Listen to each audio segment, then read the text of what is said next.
Hi welcome to life line. ఈ రోజు TV9 స్టూడియోలో ఉన్నారు doctor Aruna from home care international. ఈ రోజు లైఫ్ లైన్లో మనం డిస్కస్ చేయబోతున్నాం సైనస్ అలర్జీ అలాగే ఆస్తమా గురించి హోమ్ ట్రీట్మెంట్ ఏ విధంగా హెల్ప్ అవుతుందో తెలుసుకుందాం. మీరు కూడా ఈ ప్రాబ్లమ్స్ గురించి డాక్టర్ గారితో మాట్లాడాలనుకుంటే టీవీ9 స్క్రీన్ మీద డిస్ప్లే అవుతున్న నెంబర్స్కి కాల్ చేసి డాక్టర్ గారితో మాట్లాడొచ్చు. హాయ్ డాక్టర్ గారు, వెల్కమ్ టు స్టూడియో. హలో అండి డాక్టర్ గారు, జనరల్గా సైనస్ గురించి మధ్యకాలంలో చాలా ఎక్కువగా వింటున్నాం. విపరీతమైన కోల్డ్ అవ్వచ్చు, కాఫ్ అవ్వచ్చు, రన్నింగ్ నోస్ ఎక్కువ కాలం ఉండడం కానీ ఇలా విపరీతమైన లక్షణాలు కనిపిస్తుంటాయి. అసలు ఎలాంటి లక్షణాలు కనిపించినప్పుడు అది అలర్జీగా గుర్తించాలి అండ్ ఆస్తమా లక్షణాలు ఏ విధంగా ఉంటాయి, చాలా డెప్త్గా చెప్తారా? ఓకే అండి. సో బేసిక్గా అండి ఈ మధ్యకాలంలో అలర్జీస్ అనేది కామన్ ఇష్యూస్లో చూస్తున్నామండి. చిన్న పిల్లల దగ్గర నుంచి, పుట్టిన పిల్లల దగ్గర నుంచి ఏజ్ అయిపోయే వరకు ఈ అలర్జీస్ అనేది కామన్గా మనం చూస్తుంటున్నాం. సో ఈ అలర్జీస్లో రెస్పిరేటరీ అలర్జీస్, స్కిన్ అలర్జీస్ రెండు రకాలుగా ఉంటాయి. కానీ రెండింటికి మన ఇమ్యూనిటీ సిస్టమ్ డిస్టర్బ్ అవ్వడం వల్ల, ఈస్నోఫిలిక్ కౌంట్ ఎక్కువ అవ్వడం వల్ల కావచ్చు, లేకపోతే బ్లడ్లో ఇన్ఫెక్షన్ ఉండడం వల్ల కావచ్చు, ఈఎస్ఆర్ రేట్ పెరగడం వల్ల కావచ్చు, సిఆర్పి ఇలాంటి కండిషన్స్ పెరిగినప్పుడు చాలా మటుకు మనం ఈ అలర్జీస్ చూస్తూ ఉంటాం. సో అలర్జీస్లో మనకు డస్ట్ అలర్జీ, రెస్పిరేటరీ అలర్జీ అని చెప్తూ ఉంటారు. దీన్ని మనం సైంటిఫిక్గా అలర్జిక్ రైనైటిస్ అని చెప్తూ ఉంటాం. స్కిన్ అలర్జీస్, అర్టికేరియల్ ర్యాషెస్ అని చెప్తూ ఉంటాం. సో బేసిక్గా అలర్జిక్ రైనైటిస్ అనేది మనకి ఏదైనా అలర్జీ, ఫర్ ఎగ్జాంపుల్స్ కొందరికి కొన్ని వస్తువులు పడుతూ ఉండవు, లైక్ చల్లటి వస్తువులు తీసుకున్నప్పుడు కానీ, ఎక్కువగా డియోడ్రెంట్స్ యూజ్ చేసినప్పుడు, లేకపోతే స్మోక్ ఎక్స్పోజ్ అయినప్పుడు, డస్టింగ్ చేసినప్పుడు, ఇలాంటి కండిషన్స్కి ఎక్స్పోజ్ అయినప్పుడు చాలా మందిలో మనం తుమ్ములు చూస్తూ ఉంటాం. సడన్గా నోస్ బ్లాక్ అవ్వడం, రన్నింగ్ నోస్, ఇలాంటి కండిషన్స్ ఇమ్మీడియట్గా మనం చూస్తూ ఉంటాం. సో వీరు ఇలాంటి సమస్యలకి అలర్జిక్ ఉన్నట్టు. సో ఇలాంటి సమస్యలు దీన్ని మనం అలర్జిక్ రైనైటిస్ అంటూ ఉంటాం. అలే కండిషన్స్ కొంతమందిలో స్కిన్ ర్యాషెస్ అపియర్ అవుతూ ఉంటాయండి. సో స్కిన్ ర్యాషెస్ రావడం, పోవడం, దద్దులు రావడం, ఇచ్చింగ్ రావడం, ఇలాంటి సమస్యలు మనం చూస్తూ ఉంటాం. దీన్ని మనం అర్టికేరియల్ ర్యాషెస్ అంటూ ఉంటాం. సో బేసిక్గా రెస్పిరేటరీ అలర్జీస్లో ఈ అలర్జిక్ రైనైటిస్ అనేది చిన్నపిల్లల దగ్గర నుంచి 30, 40 ఎలాంటి ఏజ్ వరకైనా రావచ్చు. దీనికి మన ఇమ్యూనిటీ సిస్టమ్ చాలా డిస్టర్బ్ ఉండడం వల్ల, ఫ్యామిలీ జెనెటిక్ పరంగా, సో పేరెంటల్ హిస్టరీలో మదర్ సైడ్ వరకు కావచ్చు, ఫాదర్ సైడ్ వాళ్ళకు కావచ్చు, లేకపోతే 3 జనరేషన్స్లో ఎవరికైనా ఉన్నప్పటికీ ఈ అలర్జీస్ వచ్చే అవకాశం ఉంటుందండి. సో ఈ అలర్జీస్ బేసిక్గా చిన్నప్పటి నుంచి చాలామందికి ఇవాళ రేపు చూస్తున్నాం. కోవిడ్ సిచ్యువేషన్స్లో కోవిడ్ వ్యాక్సిన్ వేసుకోవడం వల్ల కూడా మన సిస్టమ్ అనేది డౌన్ అవుతుంది. ఇలాంటి వారికి బేబీస్ పుట్టిన తర్వాత మనకి ప్రాబ్లమ్స్ అనేది ఎక్కువగా చూస్తుంటాం. ఇవాళ రేపు ఫర్టిలిటీ ఇష్యూస్ కోసం ఐవీఎఫ్, ఐయుఐ అని మన ఆర్టిఫిషియల్గా ప్రెగ్నెన్సీస్ వెళ్తూ ఉంటారు. ఇలాంటి వారిలో కూడా బేబీస్ చాలామంది మనకు ఇష్యూస్ వస్తూ ఉంటాయండి. Yes sir. డాక్టర్ గారు, ఆస్తమా గురించి మాట్లాడుకుంటే ఆస్తమా లక్షణాలు ఈ విధంగా ఉంటాయి. జనరల్గా ఆస్తమాతో ఆల్రెడీ సఫర్ అవుతున్న వాళ్ళు, లైక్ కొన్ని సందర్భాల్లో సీజన్ చేంజ్ అయినప్పుడు వాళ్ళలో ఎక్కువగా విపరీతమైన లక్షణాలు కనిపిస్తుంటాయి, చాలా సఫర్ అవుతూ ఉంటారు. మరి ఆస్తమాతో ఆల్రెడీ సఫర్ అవుతున్న వాళ్ళకి ఎలాంటి లైఫ్ స్టైల్ మోడిఫికేషన్స్ అవసరం అంటారు? డూస్ అండ్ డోంట్స్ అంటే ఏం చెప్తారు? ఎలాంటి ఫుడ్ ప్రిఫర్ చేయాలి వాళ్ళకి? సో ఆస్తమా అనేది ఇవాళ రేపు చాలా మందిలో చూస్తున్నామండి. సో బేసిక్గా ఆస్తమా రావడానికి చాలా మటుకు చిన్న పిల్లల్లో చూస్తూ ఉంటాం. ఈ ఆస్తమా కండిషన్స్ చిన్నప్పుడే తరచుగా అడినాయిడ్స్ కానీ, టాన్సిల్స్ ఉన్న వారిలో సడన్గా వాళ్ళు సర్జరీకి వెళ్తూ ఉంటారు. సో సర్జరీ చేయించుకున్నాక సైనస్ కానీ, ఆస్తమా కానీ అటాక్ అయ్యే అవకాశం ఉంటుందండి. సో ఇది డస్ట్ అలర్జీతో పాటు వీజింగ్ సౌండ్, అంటే రాత్రిపూట పిల్లి కూతలు రావడం కానీ, బ్రెత్లెస్నెస్, రెస్పిరేటరీ ఇష్యూస్లో మనకు ఇది వస్తూ ఉంటుంది. బేసిక్గా respiratory issues upper respiratory tract infection, lower respiratory tract ఇన్ఫెక్షన్స్గా మనం పరిగణిస్తూ ఉంటాం. సో అప్పర్ రెస్పిరేటరీ ట్రాక్ ఇన్ఫెక్షన్లో అలర్జిక్ రైనైటిస్ అలాగే సైనసైటిస్ రెండు కండిషన్స్ ఉంటాయి. లోవర్ రెస్పిరేటరీ ట్రాక్ ఇన్ఫెక్షన్స్లో asthma, chronic obstructive pulmonary disease ఇలాంటి మేజర్ ఇష్యూస్ వస్తూ ఉంటాయి.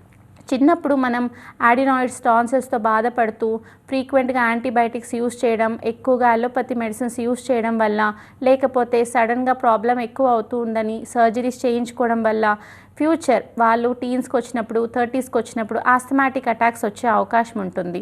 సో ఇలాంటి కండిషన్స్లోనే సైనసైటిస్ అనేది కూడా వస్తూ ఉంటుంది. సో బేసిక్గా ఇలాంటి కంప్లైంట్స్ చాలా మటుకు చలికాలం ట్రిగ్గర్ అవుతూ ఉంటాయి. ఆగస్ట్, సెప్టెంబర్ దగ్గర నుంచి నవంబర్, డిసెంబర్, జాన్ వరకు ఈ కంప్లైంట్స్ పెరుగుతూ ఉంటాయి. చలి ఎక్కువైనప్పుడు వీజింగ్ సౌండ్ అవ్వడం, బ్రెత్లెస్నెస్, నోస్ బ్లాక్, రన్నింగ్ నోస్తో పాటు కండిషన్ చాలా సివియర్గా అయిపోయి ఒకసారి నోజల్ అబ్స్ట్రక్షన్ కూడా అయ్యే అవకాశం ఉంటుందండి. ఈ డస్ట్ అలర్జీ ఎక్కువగా ఉన్న వారిలో కంప్లైంట్స్ అనేది పెరుగుతూ ఉంటాయి. సో దీనికి మెయిన్గా బాడీలో హిస్టమిన్స్ ఎక్కువగా ఉండడం వల్ల ఇమ్యూనిటీ సిస్టమ్ అనేది డౌన్ అవుతూ ఉంటుంది. ఫుడ్లో చేంజెస్ చేయకపోవడం వల్ల, చల్లటి వస్తువులు, క్రానిక్ అబ్స్ట్రక్షన్ ఉండడం వల్ల, ఈ సాచురేటెడ్ ఫుడ్స్ తీసుకోవడం, cool drinks, ice creams, chocolates ఇలా పిల్లలు తీసుకోవడం వల్ల కూడా కంప్లైంట్స్ పెరిగే అవకాశం ఉంటుందండి. సో సైనసైటిస్ అనేది మనకు చాలా మటుకు ఇవాళ రేపు చూస్తూ ఉంటాం. సో డస్ట్ అలర్జీకి, ఆస్తమాకు, సైనసైటిస్గా సిమ్టమ్స్ అనేది ఆల్మోస్ట్ ఒకలేలాగా ఉంటుంది. బట్ సైనసైటిస్లో క్రానిక్గా స్మాల్ రేంజ్ నుంచి సివియర్గా హెడేక్ అనేది వస్తూ ఉంటుంది. ఇలాంటి వారు కూడా సిట్రస్ ఫ్రూట్స్ అవాయిడ్ చేయడం, లైఫ్ స్టైల్లో కొద్దిగా మార్పులు చేసుకోవడం, ఇలాంటి కండిషన్స్ ఖచ్చితంగా పాటించాల్సి ఉంటుందండి. సో బేసిక్గా ఆస్తమా అటాక్స్ అనేది చిన్నపిల్లల దగ్గర నుంచి ఏజ్డ్ వారి వరకు ఎవరికైనా రావచ్చు. వీజ్ సౌండ్ అనేది మనం ఆన్ ఎగ్జామినేషన్, చెస్ట్ ఎగ్జామినేషన్ చేస్తే తప్ప మనకు ఆస్తమా ఉందా లేదా అనేది తెలియదు. సో బేసిక్గా సైనసైటిస్ కూడా ఇలాంటి లక్షణాలే ఉంటాయి. సో మన శరీరంలో ముక్కు వైపు 4 సైనసెస్ అనేవి ఉంటాయండి. ఇవి హాలో స్పేసెస్, మన రెస్పిరేషన్కి హెల్ప్ అవుతుంటాయి. ఎప్పుడైతే ఇమ్యూనిటీ సిస్టమ్ డౌన్ అవ్వడం వల్ల కావచ్చు, సిస్టమ్ డిస్టర్బ్ అవ్వడం వల్ల కావచ్చు, ఈ సైనసెస్లో నెమ్ము చేరుకపోయి రెస్పిరేషన్ ఇబ్బందిగా ఉంటుంది. నాజల్ బ్లాక్ అండ్ చెక్స్ దగ్గర పెయిన్ రావడం, హెడేక్ రావడం, ఇలాంటి కంప్లైంట్స్తో పాటు రెస్పిరేటరీ ఇష్యూస్ కూడా చాలా మటుకు మనం చూస్తూ ఉంటాం. Yes sir. డాక్టర్ గారు, జనరల్గా అక్యూట్ నుంచి క్రానిక్ వరకు చూస్తుంటాం. జనరల్గా ఎప్పుడు నెగ్లెక్ట్ చేస్తే అది క్రానిక్గా అవ్వచ్చు అంటారు. అంటే లైక్ స్టార్టింగ్ స్టేజ్లో ఎప్పుడు డాక్టర్ని మీట్ అవ్వాలంటారు? ఎలాంటి సిమ్టమ్స్ కనబడగానే డాక్టర్ని కన్సల్ట్ అయితే బెటర్ అంటారు? దీన్ని మొత్తం క్యూర్ చేయొచ్చు అంటారా మెడిసిన్ త్రూ? చాలా మటుకండి చిన్న పిల్లల్లో ఫ్రీక్వెంట్గా కోల్డ్, కాఫ్, ఫీవర్ ఇలాంటివి వస్తూ ఉంటాయి. పిల్లలకి అప్పుడు యాంటీబయాటిక్స్ వేయడం, లేకపోతే సిరప్స్ వేయడం ఇలాంటివి చేస్తూ ఉంటారు. కానీ అది మళ్ళీ 15 డేస్ నుంచి 1 మంత్లో రిపీట్ అయినట్లయితే మనకు ప్రాబ్లం అని మనం పరిగణించవచ్చు. ఇలా 3 మంత్స్ నుంచి 6 మంత్స్ వరకు పిల్లలు సఫర్ అవుతున్నట్టయితే అక్యూట్ కండిషన్స్ నుంచి క్రానిక్ కండిషన్స్లోకి వెళ్ళినట్టు. సో ఇది మెయిన్గా ఇవాళ రేపు పిల్లల్లో ఫుడ్, లైఫ్ స్టైల్ డిస్టర్బ్ అవ్వడం వల్ల, ఎస్పెషలీ స్క్రీన్ టైం, ఫోన్స్ ఎక్కువ చూడడం వల్ల కూడా కావచ్చు. పేరెంటల్ హిస్టరీలో జెనెటిక్ ఫ్యాక్టర్, సైనసైటిస్ కానీ అలర్జీస్ కానీ ఉండడం వల్ల కావచ్చు. పోస్ట్ వ్యాక్సినేషన్, కోవిడ్ వ్యాక్సిన్ వేయించుకోవడం వల్ల కావచ్చు. ఇవాళ రేపు ప్రెగ్నెన్సీస్ కోసం కూడా చాలా మటుకు మెడికేషన్స్ అనేది వాడుతూ ఉన్నారు. IUI, IVF, దాంతోపాటు హార్మోన్ టాబ్లెట్స్ పేరెంట్స్ ఎక్కువగా తీసుకుంటున్నారు. ఇలా వాళ్ళు ప్రెగ్నెన్సీ డెలివరీ అయిన వాళ్ళల్లో కూడా పిల్లలు చాలా వీక్గా ఉంటారు. అండ్ ప్రీ డెలివరీ, సో చాలా మటుకు 7 మంత్స్లో పుట్టిన వాళ్ళల్లో కూడా ఇమ్యూనిటీ సిస్టమ్ చాలా డిస్టర్బ్గా ఉంటుంది. ఓవరాల్ వాళ్ళ సిస్టమ్ డిస్టర్బెన్సెస్ వల్లే ఇలాంటి కంప్లైంట్స్ వస్తుంటాయి. సో 3 మంత్స్ నుంచి 6 మంత్స్లో కంటిన్యూగా పిల్లలు జలుబు, దగ్గు ఇలాంటి కండిషన్స్కు ఎక్స్పోజ్ అవుతున్నట్టయితే మనం దాన్ని సీరియస్గా తీసుకొని యాంటీబయాటిక్స్ ఇలా కాకుండా ఇమ్యూనిటీ సిస్టమ్ ఇంప్రూవ్ అయ్యేటట్టు మనం మెడికేషన్ తీసుకున్నట్లయితే వారి ఫ్యూచర్లో వాళ్ళ హైట్, వెయిట్, పర్సనాలిటీకి ఎటువంటి ఆటంకం లేకుండా ప్రాబ్లం అనేది మళ్ళీ రీఅకర్ అవ్వకుండా హెల్ప్ అవుతుందండి. డాక్టర్ గారు, ఒక ఇంట్లో 2 పిల్లలు ఉంటే ఫస్ట్ బేబీ నార్మల్గా ఉండి సెకండ్ బేబీకి ఇలా, లేదంటే ఫస్ట్ బేబీకే ప్రాబ్లం ఉంటే సెకండ్ బేబీ నార్మల్గా ఉన్నప్పుడు ఇతరుల పట్ల ఎట్లాంటి కేర్ తీసుకోవాలంటారు? లైక్ ఇప్పుడు ఒక బేబీకి సైనస్తో సఫర్ అవుతున్నప్పుడు సెకండ్ కిడ్ పట్ల ఎట్లాంటి కేర్ అవసరం అంటారు? యాజ్ అ పేరెంట్గా వాళ్ళు ఎలాంటి కేర్ తీసుకుంటే బెటర్ అంటారు? అండ్ ఈ ప్రాబ్లం అనేది జెనెటిక్ ప్రాబ్లం అనుకోవచ్చా? ఎస్ అండి, చాలా మటుకండి. ఒక్కొక్క ఫ్యామిలీలో 2 to 3 మెంబర్స్ ఉంటారు. But every child is different. వాళ్ళ సిస్టమ్ అనేది వాళ్ళ బాడీని ప్రొటెక్ట్ చేస్తూ ఉంటుందండి. ఒక చైల్డ్ వీక్ ఉండొచ్చు, ఒక చైల్డ్ స్ట్రాంగ్ ఉండొచ్చు. సో వాళ్ళ పేరెంటల్ హిస్టరీలో జెనెటిక్ ఫ్యాక్టర్గా ఎవరైతే చాలా స్ట్రాంగ్ ఉంటారో వాళ్ళకి ఎటువంటి కంప్లైంట్స్ ఉండవు. వాళ్ళు ఎటువంటి ఫుడ్ తీసుకున్నా, ఎటువంటి రెస్పిరేటరీ ఇష్యూస్ కానీ, డైజెస్టివ్ సిస్టమ్ డిస్టర్బెన్సెస్ కానీ, ఫ్యూచర్ ఎటువంటి కంప్లైంట్స్ ఉండవు. కానీ జెనెటిక్ పరంగా ఎవరైతే దగ్గరగా జీన్స్ మ్యూటేషన్స్ అటాచ్ అయి ఉంటారో అలాంటి పిల్లల్లో తరచూ ఇలాంటి కంప్లైంట్స్ చూస్తూ ఉంటాం. సో మనం తీసుకునే జాగ్రత్తలు, ఒక చైల్డ్ స్టబ్బన్గా ఉంటే ఒక చైల్డ్ వీక్గా ఉంటారు. సో ఇద్దరి పట్ల కూడా మన ఫుడ్ అనేది జాగ్రత్తగా ఉండాలండి. ఎస్పెషలీ వింటర్స్లో ఫుడ్స్ అనేది కొన్ని అవాయిడ్ చేయాల్సి ఉంటుంది. Outside food, junk foods, saturated డ్రింక్స్తో పాటు కార్బోనేటెడ్ డ్రింక్స్, లైఫ్ స్టైల్లో మార్పులు చేసుకోవాల్సి ఉంటుంది. చల్లగాలి ఎక్స్పోజర్, మనం బయటికి రాగానే హెల్దీ హ్యాబిట్స్ మెయింటైన్ చేయడం, ఇలాంటివి మెయింటైన్ చేస్తున్నట్లయితే సఫరింగ్ చైల్డ్ బెటర్గా ఉంటుందండి. సో సెకండ్, సఫర్ అవ్వని చైల్డ్ కూడా లైఫ్ స్టైల్ మార్చుకున్నట్లయితే ఫ్యూచర్లో తనకు ఒకవేళ ఏదైనా కంప్లైంట్ ఉన్నా అవి కూడా రాకుండా ఉంటుంది. సో రెస్పిరేటరీ ఇష్యూస్ చాలా మటుకు ఫుడ్తో ముడిపడి ఉంటుంది. బేసిక్గా మనం తీసుకునే పులుపు వస్తువులు కావచ్చు, స్పైసీ థింగ్స్ కావచ్చు, చల్లటి వస్తువులు కావచ్చు, ఇలాంటివి తీసుకున్నప్పుడు సడన్గా వాళ్ళకు జలుబు, దగ్గు, ఫీవర్ ఇలాంటి కంప్లైంట్స్ పిల్లల్లో ఎక్కువగా చూస్తుంటాం. అలాంటివి అవాయిడ్ చేయడం better. Junk foods, pastries, cool drinks, ice creams, chocolates ఇలాంటివి అవాయిడ్ చేయడం బెటర్. కాఫ్ ఉన్న వాళ్ళకు నెమ్ము ఒక్కొక్కసారి గ్రీనిష్, యెల్లోయిష్ కలర్ ఉంటుంది. సో చాలా మటుకు స్టిక్కీ థింగ్స్ అవాయిడ్ చేయడం వల్ల కాఫ్ సెన్సిటివిటీ తగ్గే అవకాశం ఉంటుంది. నాజల్ బ్లాక్స్ కావచ్చు, రెస్పిరేటరీ ఇష్యూస్ కావచ్చు, తగ్గే అవకాశం ఉంటుంది. సో వీళ్ళు చాలా మటుకు సమ్మర్లో కొంచెం బెటర్ ఉంటారు కాబట్టి ఇలాంటి ఫుడ్స్ కాస్త సమ్మర్లో ఇవ్వచ్చు. కొందరు పిల్లలు స్టబ్బన్గా ఉంటారు. సో పిల్లలు అనేది ఇష్టంగా తీసుకొని ఫుడ్స్ కొన్ని ఉంటాయి. సో అలాంటివి కొంతవరకు అవాయిడ్ చేస్తూ వాళ్ళ లైఫ్ స్టైల్ మార్చుకున్నట్లయితే ఇలాంటి కంప్లైంట్స్ వింటర్స్లో అపియర్ అవ్వకుండా ఉంటుంది. సమ్మర్స్లో కొంత జాగ్రత్త తీసుకోకపోయినా వాళ్ళకి ఎటువంటి ప్రాబ్లమ్స్ అనేది ఉండదు. డాక్టర్ గారు, కొంతమందిలో చూస్తుంటాం ఫుడ్ పడకపోయినా ఫుడ్ ఎలర్జీస్ కానీ, డస్ట్ పడకపోయినప్పుడు డస్ట్ ఎలర్జీస్ కానీ ఇలా చూస్తుంటాం. అసలు ఈ ఎలర్జీస్ స్టార్ట్ అయినప్పుడు వెంటనే ఏం చేయాలంటారు? అసలు ఎలాంటి జాగ్రత్తలు అవసరం అంటారు? ఎప్పుడు డాక్టర్ని కన్సల్ట్ అవ్వాలి? ఎలర్జీ లక్షణాలు ఏ విధంగా కనిపిస్తాయి? లైక్ ఫుడ్ ఎలర్జీ అప్పుడు ఎలాంటి లక్షణాలు కనిపిస్తాయి? డస్ట్ ఎలర్జీ ఉన్నప్పుడు ఎలాంటి లక్షణాలు కనిపిస్తాయి? సో బేసిక్గా అండి ఇవాళ రేపు చాలా మందిలో ఫుడ్ అలర్జీస్, డస్ట్ అలర్జీస్ అనేది కామన్గా చూస్తున్నామండి. అలర్జిక్ రైనైటిస్, ఎర్టికేరియా అంటారు. సో ఈ అలర్జీస్కి మెయిన్ రీజన్ మన ఇమ్యూనిటీ సిస్టమ్ IgE లెవెల్స్ అయితే హై ఉండడం, లేకపోతే చాలా లో ఉండడం.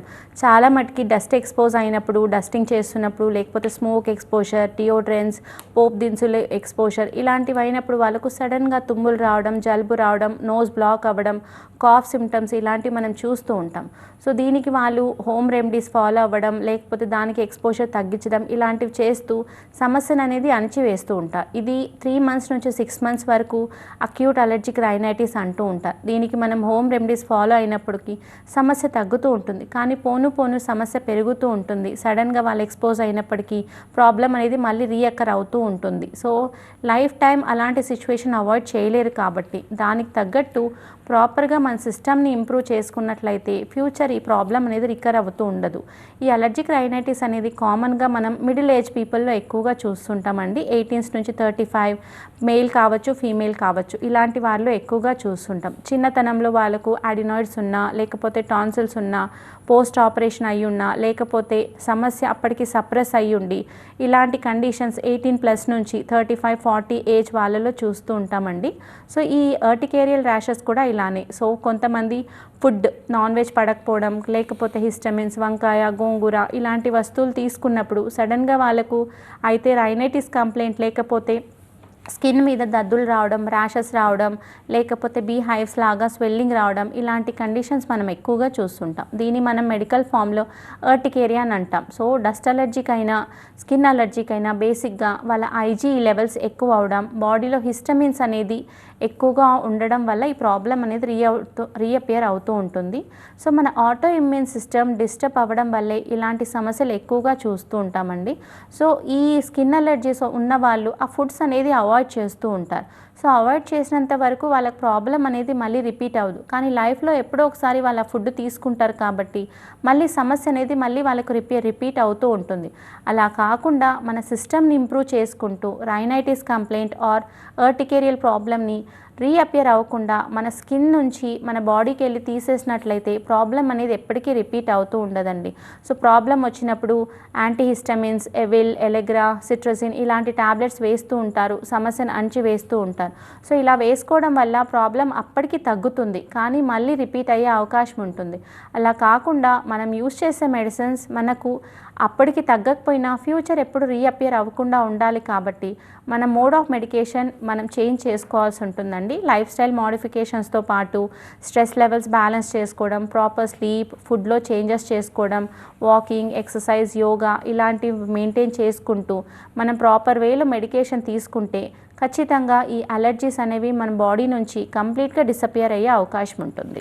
ఎస్ డాక్టర్ గారు, ఇందాక మీరు మాట్లాడుతూ ఎడినాయిడ్స్ అండ్ టాన్సిల్స్ గురించి మాట్లాడారు. నిజానికి చాలామంది పిల్లల్లో ఎడినాయిడ్ సర్జరీ చూస్తున్నాం, టాన్సిల్స్ కూడా సర్జరీ వెళ్తున్నారు.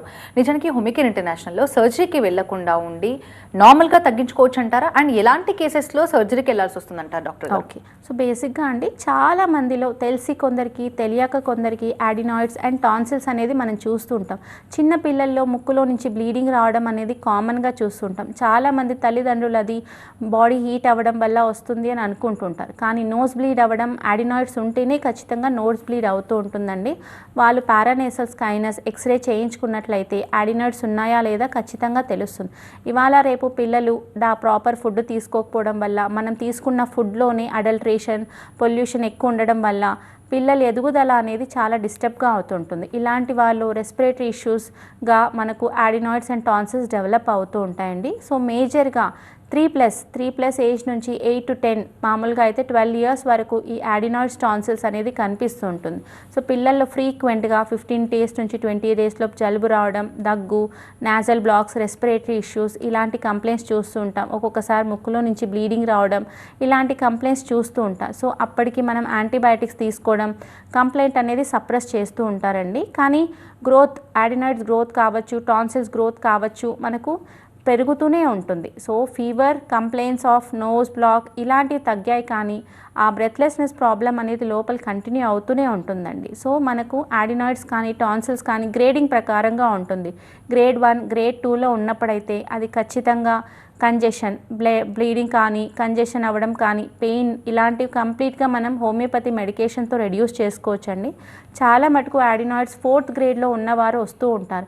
వీళ్ళకి ఆ బ్లాకేజ్ అనేది క్లియర్ చేయకపోవచ్చు, కానీ పెయిన్, దాంతోపాటు నోస్ బ్లీడింగ్ ఇష్యూస్ అనేది తగ్గించవచ్చు. కానీ ఎప్పటికైనా యాడినాయిడ్ సర్జరీ 4th గ్రేడ్లో ఉన్న వాళ్ళు ఖచ్చితంగా చేయించుకోవాల్సి ఉంటుంది. దాని తర్వాత సర్జరీ చేయించుకున్నాక మెడికేషన్ వాడినట్టయితే ఫ్యూచర్ వాళ్ళకి ఎటువంటి డిస్టర్బెన్సెస్ అనేది ఉండదు. చాలా మటుకు యాడినాయిడ్ సర్జరీ చేయించుకున్నాక కంప్లైంట్స్ అనేవి మళ్ళీ రీఅపియర్ అవుతూ ఉంటాయి. సో వాళ్ళకు 18 నుంచి మళ్ళీ 35కి వచ్చినప్పుడు సైనసైటిస్ కావచ్చు, అలర్జిక్ రైనైటిస్ కావచ్చు, ఆస్తమా అటాక్స్ వచ్చే అవకాశం ఉంటుంది. సో మనం ఒక సిస్టమ్ని సప్రెస్ చేయడం వల్ల, సప్రెషన్స్ వల్ల వాళ్ళ ఇమ్యూన్ సిస్టమ్ డౌన్ అయిపోయి వేరే కంప్లైంట్స్ వస్తూ ఉంటాయండి. చాలా మటుకు ఇవాళ రేపు పిల్లల్లో చూస్తున్న మెయిన్ ఇష్యూస్ యాడినాయిడ్స్ అండ్ టాన్సిల్స్. ఇవి కామన్గా మనం చూస్తున్నాం. దీన్ని నెగ్లెక్ట్ చేయకుండా ప్రాపర్గా వాళ్ళకి ఎటువంటి ఏజ్లో వచ్చిందో అప్పుడే వాళ్ళు దాని ట్రీట్మెంట్ తీసుకున్నట్లయితే ఖచ్చితంగా వాళ్ళ ఫ్యూచర్ ఇష్యూస్ అనేవి హైట్, వెయిట్, డెవలప్మెంట్ ఎటువంటి ప్రాబ్లం లేకుండా ఖచ్చితంగా వాళ్ళు స్టేబుల్ అవుతారు. ఇలాంటి పిల్లలు కొంచెం జంక్ ఫుడ్స్కి దూరంగా ఉండడం, వాళ్ళు తీసుకునే ఫుడ్లో చేంజెస్ చేసుకోవడం, లైఫ్ స్టైల్ డిస్టర్బెన్సెస్ ఇలాంటివి మెయింటైన్ చేసుకున్నట్లయితే బెటర్గా ఉంటుంది. చాలా మటుకు ఇన్హేలర్స్ అని, పఫ్స్ అని, నెబులైజర్స్ అనేది యూస్ చేస్తూ ఉంటారు. ఇవి యూస్ చేయడం వల్ల తాత్కాలికంగా వాళ్ళకు బ్రెత్ అనేది వస్తుంది, కానీ ఇవి యూస్ చేయడం వల్ల ఫ్యూచర్లో వేరే కాంప్లికేషన్స్ వస్తూ ఉంటాయండి. సో ఇలా కాకుండా మన హోమ్ రెమెడీస్లో మిల్క్తో టర్మరిక్ యూస్ చేయడం, లేకపోతే ఆవిరి పట్టడం ఇలాంటివి యూస్ చేసినట్టయితే కొంతవరకు సమస్య బెటర్గా ఉంటుంది. అప్పటికి కూడా ప్రాబ్లం వస్తున్నట్లయితే హోమియో మెడిసిన్ యూస్ చేసినట్లయితే వాళ్ళ ప్రాబ్లం రిపీట్ అవ్వకుండా ఎప్పటికీ హీలింగ్ ఉంటుంది. ఎస్ డాక్టర్ గారు, మీరు చెప్పిన లక్షణాలు నిజంగా చాలా మందిలో గమనిస్తుంటాం. లైక్ స్నోరింగ్ అవ్వచ్చు, విపరీతమైన దగ్గు, జలుబు, ఎంతకి తగ్గకపోవడం ఇలాంటి లక్షణాలు కల్పించినప్పుడు నిజంగా ఇది ఎడినాయిడ్స్ అని భావించాలంటారా, లేదంటే తాత్కాలికంగా ఏదైనా టెంపరీ ట్రీట్మెంట్ తీసుకొని మళ్ళీ నెగ్లెక్ట్ చేస్తే అది దీనికి కారణం అవ్వచ్చు అంటారా డాక్టర్ గారు? ఎలాంటి కాంప్లికేషన్స్ ఉంటాయి ఈ ప్రాబ్లమ్స్ని నెగ్లెక్ట్ చేస్తే? చాలా మటుకండి ఇవాళ రేపు పిల్లల్లో స్నోరింగ్ అనేది ఎక్కువగా చూస్తున్నాం. నోస్ బ్రీతింగ్ కాకుండా మౌత్తో బ్రీత్ చేస్తూ ఉంటారు. సో వీళ్ళు మౌత్తో కంటిన్యూగా బ్రీత్ చేస్తున్నారు అంటే రెస్పిరేషన్లో ఏదో ప్రాబ్లం ఉన్నట్టే కదా. సో నాజల్ బ్రీతింగ్ లేకుండా మౌత్తో బ్రీత్ చేస్తున్నారంటే అయితే టాన్సిల్ బ్లాక్ చేస్తూ ఉండొచ్చు, లేకపోతే యాడినాయిడ్స్ బ్లాక్ చేస్తూ ఉండొచ్చు. ఇలాంటి వారు దాన్ని నెగ్లెక్ట్ చేయకుండా పారానేసల్ సైనస్ ఎక్స్రే చేయించుకోవడం చాలా అవసరం అండి. కంటిన్యూగా నోస్ బ్లాక్ ఉండడం, లేకపోతే రన్నింగ్ నోస్, చాలా రేర్ కండిషన్స్లో ఒక్కొక్కసారి ముక్కులో నుంచి బ్లీడ్ అనేది మనం చూస్తూ ఉంటాం. సో ఓవర్ హీట్ అని చెప్పి దాన్ని నెగ్లెక్ట్ చేయడం ఇలాంటి సిచ్యువేషన్స్ పిల్లలకి మంచిది కాదు. అది పోను పోను వేరే ప్రాబ్లంగా కూడా, వేరే కాంప్లికేషన్స్గా కూడా మారే అవకాశం ఉంటుందండి.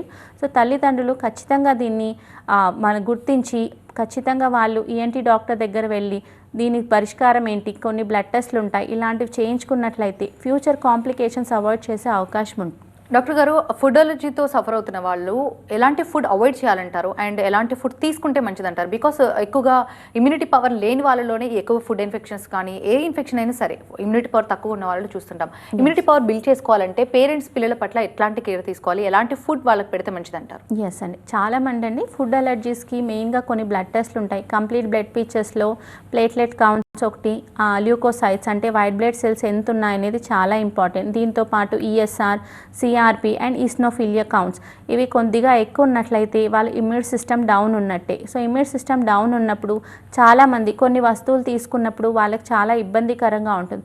కానీ అందరికీ అన్ని వస్తువులు పడకపోవచ్చు, కొందరికి కొన్ని మాత్రమే డిస్టర్బ్ అవుతుంటాయి. ఎక్కువగా యాంటీహిస్టమిన్, సిట్రస్ ఫ్రూట్స్ తీసుకోవడం, నాన్ వెజ్ తీసుకోవడం, ఫిష్, బాడీలో ఏదైతే హిస్టమిన్స్ ఎక్కువ ఉంటాయో దానికి అగేన్స్ట్గా కొన్ని ఫుడ్ ఉంటాయి.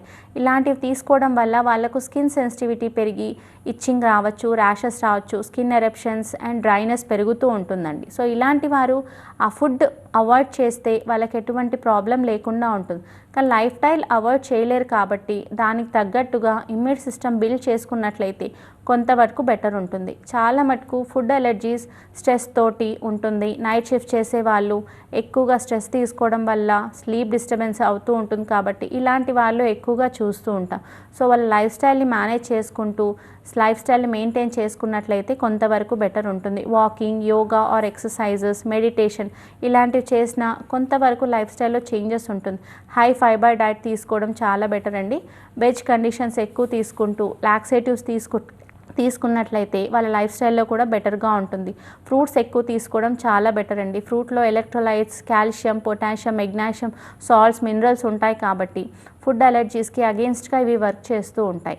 ఒకవేళ ఫుడ్ అలర్జీస్ ఇవి అన్నీ ఫాలో అవుతున్నప్పటికీ కూడా ప్రాబ్లం అలానే రిపీట్ అవుతున్నట్లయితే మీరు యాంటీహిస్టమిన్స్ కాకుండా హోమియో రెమెడీస్ యూస్ చేయండి. ఖచ్చితంగా ఇమ్మీడియట్గా కాకపోయినా ఫ్యూచర్ ఎప్పుడు రిపీట్ అవ్వకుండా హెల్ప్ అవుతుంది. ఎస్ డాక్టర్ గారు, జనరల్లీ ఇలాంటి ప్రాబ్లమ్స్ ఉన్నప్పుడు సాధారణంగా తగ్గిపోతుంది, ఒక 1 వీక్ ఉంటుంది, కోల్డ్ అయితే మహా అంటే 2 వీక్స్ ఉంటుంది, ఇలా చెప్పి నెగ్లెక్ట్ చేస్తూ ఉంటారు. నిజానికి వాళ్ళకి ఇంట్లో ఎలాంటి ఫుడ్ పెట్టాలంటారు? లైక్ ఇప్పుడు మీరు చెప్పిన వెజిటేబుల్సే కాకుండా ఇంకా పిల్లలకి ఎలాంటి ఫుడ్ ఫీడ్ చేయాలని చెప్తుంటారు? ఓకే అండి, చాలా మటుకండి ఇవాళ రేపు చూస్తున్నాం ఇయర్లీ 6 months to 8 monthsకి ఒకసారి కోల్డ్ అనేది కామన్గా వస్తుంటుందండి. ఒకప్పుడుతో పోలిస్తే కోల్డ్ సెన్సిటివిటీ అనేది చాలా పెరుగుతుంది. ఒకప్పుడు 3 to 5 daysలో మెడిసిన్ వేయకపోయినా కోల్డ్ కానీ కాఫ్ కానీ రెడ్యూస్ అయిపోయింది. కానీ ఇవాళ రేపు 15 to 20 days కోల్డ్ అనేది రిపీట్ అవుతూ ఉంటుంది. కోల్డ్ సప్రెస్ అయ్యి కాఫ్ అనేది వస్తూ ఉంటుంది. ఇలాంటి వారు cold medications or cough syrups use చేస్తూ సమస్యను రెడ్యూస్ చేస్తూ ఉంటారండి. కానీ అలా కాకుండా వాళ్ళ లైఫ్ స్టైల్లో మోడిఫికేషన్స్ చేసుకున్నట్లయితే కొంతవరకు బెటర్ ఉంటుంది. సో బేసిక్గా కొందరు నెబులైజర్స్ యూస్ చేస్తూ ఉంటారు. క్రానిక్ ఆస్తమాతో బాధపడేవారు ఇన్హేలర్ పఫ్స్ యూస్ చేస్తూ ఉంటారు. అలా కాకుండా న్యాచురల్ మెథడ్లో మనకు నెబులైజర్స్ కాకుండా ఈ ఆవిరి పెట్టడం ఇలాంటివి చేస్తే కూడా బెటర్గా ఉంటుంది. వాళ్ళ లైఫ్ స్టైల్ ఫుడ్స్లో ఎక్కువగా మిల్లెట్స్, లెంటిల్స్తో పాటు high fibre diet, leafy vegetables, fruits ఇలాంటివి తీసుకున్నా కూడా బెటర్ స్టెబిలిటీ వస్తుందండి. థ్యాంక్ యూ డాక్టర్ గారు, థ్యాంక్స్ ఫర్ బీయింగ్ హియర్. ఇది వాళ్ళ లైఫ్ లైన్ చూస్తూనే ఉండండి TV9.